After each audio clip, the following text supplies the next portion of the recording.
Đây, báo cá một cần thủ về trước về sớm đó. Trời ơi, trời vậy thôi chứ mấy anh em muốn gì nữa. Bằng chân không, Bằng chân không nhả hả? Rồi, một cần thủ về sớm rồi còn mấy đồng nghiện ngồi lại. Đây, báo cá cần thủ thứ hai của ngày hôm nay.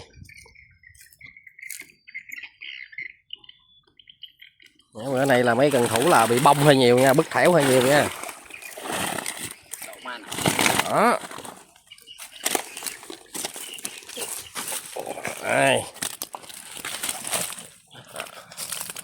Chiếc dép hết. Rồi ok, một cần thứ hai.